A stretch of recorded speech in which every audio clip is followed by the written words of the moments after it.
बाराबंकी में नाबालिग दलित लड़की से दुष्कर्म और हत्या के मामले में पुलिस ने माना कि लड़की के साथ में सामूहिक दुष्कर्म हुआ था।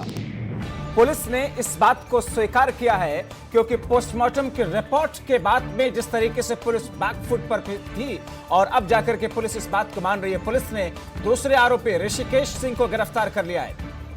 ऋषिकेश ने दिनेश गौतम को जानकारी दी थी, लड़के के अकेले खेत में जाने की जानकारी।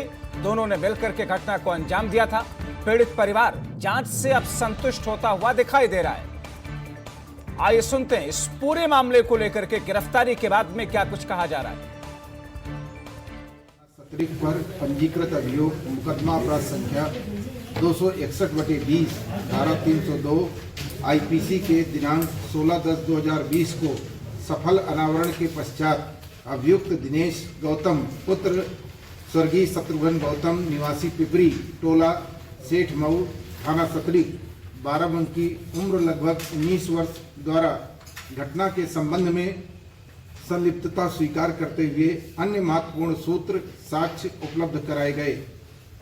मृतका के प्राथमिक विद्यालय से प्राप्त जन्मतिथि प्रमाण पत्र से प्राप्त तथ्यों के आधार पर उसके नाबालिग पाए जाने पर अभियोग में पॉक्सो एक्ट की सुसंगत धाराओं का समावेश किया गया है।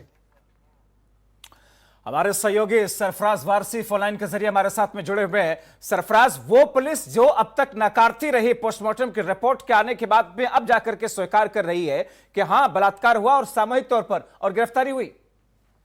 जब्बार, आपको बता दें 15 तारीख को जब से ये घटना चल रही थी, हम बराबर ये कह रहा था कि इसके साथ में गैंगरेप हुआ है और बल्कि पुलिस उसको नकार रही थी। लेकिन जब मेडिकल रिपोर्ट आ गई तो उन्होंने पहले एक आरोपी को प्रस्तुत किया और आज फिर दूसरे आरोपी को प्रस्तुत किया। ये दोनों जो है गांव के ही रहने वाले हैं और ये दोनों पकड़ के ये जो परिवार के लोग हैं उन्होंने कहा, संतुष्टि जाहिर की कि हाँ ये दोनों इन्वॉल्व थे और कहीं ना कहीं R9 की खबर का ये बहुत बड़ा असर हुआ है। जी बिल्कुल। क्या ये तय हो चुका है कि दो ही लोग थे या अभी भी और कुछ शंका है कि दो के अलावा कुछ और भी हो सकते हैं, तीसरा भी हो सकता है?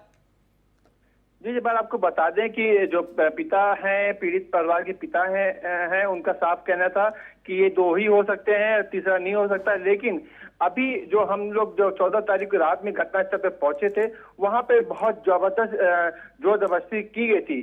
कहीं न कहीं इसमें 1-2 आदमी और भी होंगे, लेकिन पुलिस अभी जो है 2 लोगों को प्रस्तुत कर पाई है और आगे देखना है कि इस केस को कैसे पुलिस और खोलती है, खुलासा करती है। जी, यानी कि इन दोनों की गिरफ्तारी के बाद में कुछ और लोग अगर होंगे तो उनकी गिरफ्तारी जल्द होगी। पुलिस की थ्योरी क्या है, क्या कह रही पुलिस?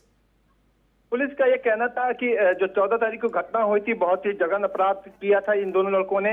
और ये दोनों लड़के जो है एक इसी बिरादरी का है जबकि दूसरा ठाकुर बिरादरी का है। ये दोनों ने तय किया, मोटरसाइकिल से जाके दोनों ने तय किया और फिर जाके करीब 1 किलोमीटर रोड के 1 किलोमीटर अंदर जो खेत पड़ता है वहां जाके इन लोगों ने ये घटना को अंजाम दिया।